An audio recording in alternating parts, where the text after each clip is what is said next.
Now, I think it's pretty safe to say that the future of the Star Wars universe seems to be quite expansive, not just with their new books, novels, comics, and video games, but also, let's not forget about the new Star Wars TV shows in the mix, along with other projects that will be announced at Star Wars Celebration next year, so keep your eyes open for that as well. This is Mike Zero. Make sure to subscribe if you are new to the channel for future Star Wars updates. Also, by the way guys, make sure to drop a thumbs up on this video to support the channel. I thank you all so very much for the kind support. It is greatly appreciated. Now, one thing about the new Star Wars universe between Favreau and Filoni is that they will be taking a lot of core elements from Star Wars Legends and throwing that into the Disney canon in order to really regulate the franchise. That's their overall game plan, is that they really want to make sure that the new Star Wars franchise, basically how they respect Star Wars from this point on forward, is going to be done in a very straightforward way with the fandom. John and Dave want to make sure that they are going to please the fans with a lot of their own requests to become true, and that's what they're aiming for right now. However, we have a lot of TV shows that are in the lineup that have yet to have been announced that will be at Star Wars Celebration. We also have D23 coming up in just a couple of days, and Disney Plus Day as well. That is, in fact, going to lend a lot of announcements to the fans, so get ready for that as well. So there's a lot of things on the horizon. Given that, of course, we have new creatives coming on board, working alongside both Favreau and Filoni. We have, of course, George Lucas involved in supervising many different projects and even getting involved with co-writing some of them. We'll talk about that a little bit later on. But that brings us to where we are today with one of the Star Wars projects that are still, of course, currently in the development phase, that are moving forward. One of which, of course, we will be going over right now, and how it involves a lot of things to do with Pedro Pascal. Now, with both Disney and Lucasfilm already preparing to make some major announcements at Star Wars Celebration next year, they are also working very close with Favreau and Filoni with their direction of the Star Wars universe moving ahead. Now, it's described, however, that one recent major development that has been going on involves actor Pedro Pascal getting replaced for one of the upcoming Star Wars TV series that will be announced next year. Now, it's described that Pedro Pascal was giving, of course, Lucasfilm a hard time with the Boca Tan series, since he wanted to keep his helmet on throughout the throughout the entirety of the show. So let's not forget about that. It was a very similar situation to what happened with The Mandalorian Season 1 and 2. Now, further, it's noted that Pedro was giving Lucasfilm a difficult time about that. This eventually involved Disney executives to let him go by firing him from this one Star Wars show, and I say one Star Wars show, and how Karl Urban was in the talks to take over the role of Din Djarin. However, now Karl Urban is said to be very wrapped up with The Boys and even future Boys spin-off series that are currently in the talks by Amazon to be made that will also feature Karl Urban. With Urban looking like he's leaving the Boca Tan series to take over Pedro, Pedro is still getting replaced no matter what for the Boca Tan series by use of ILM's new technology and or a brand new actor that they will be using for the show that will allow them to digitally recreate Pedro Pascal for the one scene that he is supposed to have during a fight scene on Mandalore. This new technology is said to surpass that of a de-aging tech and or deepfake technology, and is something that fans have never seen before.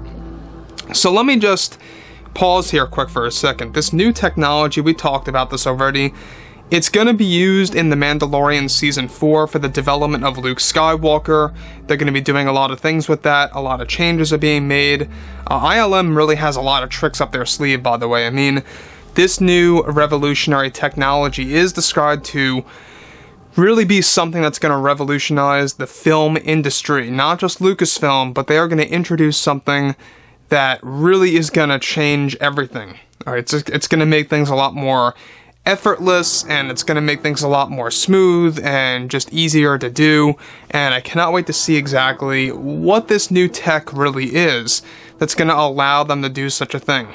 So that's their backup plan right now. Basically, since Karl Urban is very busy, it's not looking like he's going to be involved with taking over the role of Pedro Pascal as Din Djarin, but on the other end here, Pedro is not getting involved with the Boca Tan series since he was let go, and he also has no intention of coming back, because in that show, he wanted the helmet off for almost the entirety of the actual series.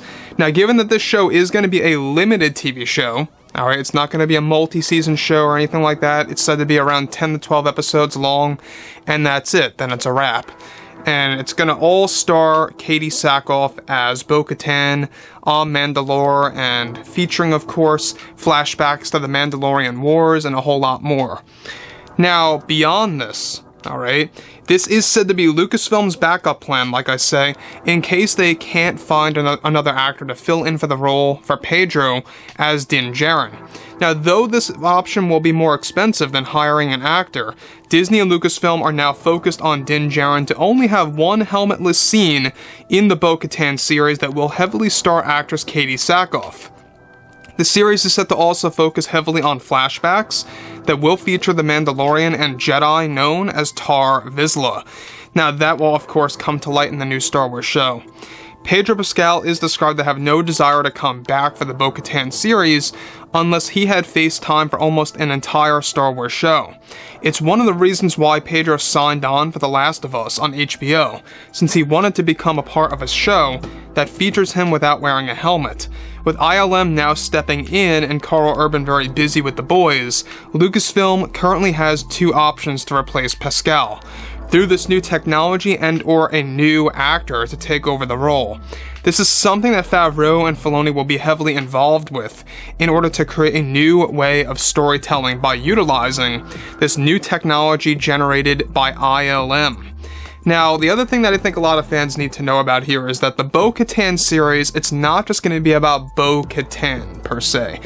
Kind of similar to how Andor is not just about Andor, it's also about the secrets of the Empire and everything to do with the lead up to Rogue One, a Star Wars story. It's kind of similar to that in a way. So here you have the Boca Tan show. Yes, it will be about her. It's going to be announced at next year's Celebration event, so look forward to that. You will hear about it at that event. It's going to be quite a surprise. And it is going to involve a lot of flashbacks to the Mandalorian Wars between Jedi and Mandalorian and the whole story of Tar Vizsla, who was a Mandalorian and a Jedi. So it's going to be like two shows combined into one. And I think that's what's going to make this something very different and something a little bit more attractive, in my opinion, than The Mandalorian, because they're really going to go back in time. They're going to really show us a different time in Star Wars, an era that we have never seen before, by the way, in live action form at least. And yeah, I mean, that's really their game plan right now, is that they really want to make sure that they're going to do whatever they can to fill in Din Djarin into the story without the helmet for one scene, instead of, you know, falling to Pedro Pascal's demands and letting him have no helmet for the entirety of the actual show. I gotta say, one thing about Pedro is that it really comes off at times like he just seems so wrapped up in his ego at times. I just don't understand why the helmet needs to be off. You should be very well honored that you're a part of a Star Wars story. I mean, he's got The Last of Us, you know, of all things. I mean, that's going to be a huge TV show as long as they don't mess it up. And that allows him to show his face through and through. So I don't know what the big deal is with The Mandalorian. And of course, the Boca Tan series. So overall, guys, you know, drop a comment below. Let me know what you guys have to say about this below in the comments. And if you guys did enjoy the content for today, make sure to drop a thumbs up on this video to support the channel. I thank you all so very much for the kind support, and I'll catch you guys next time.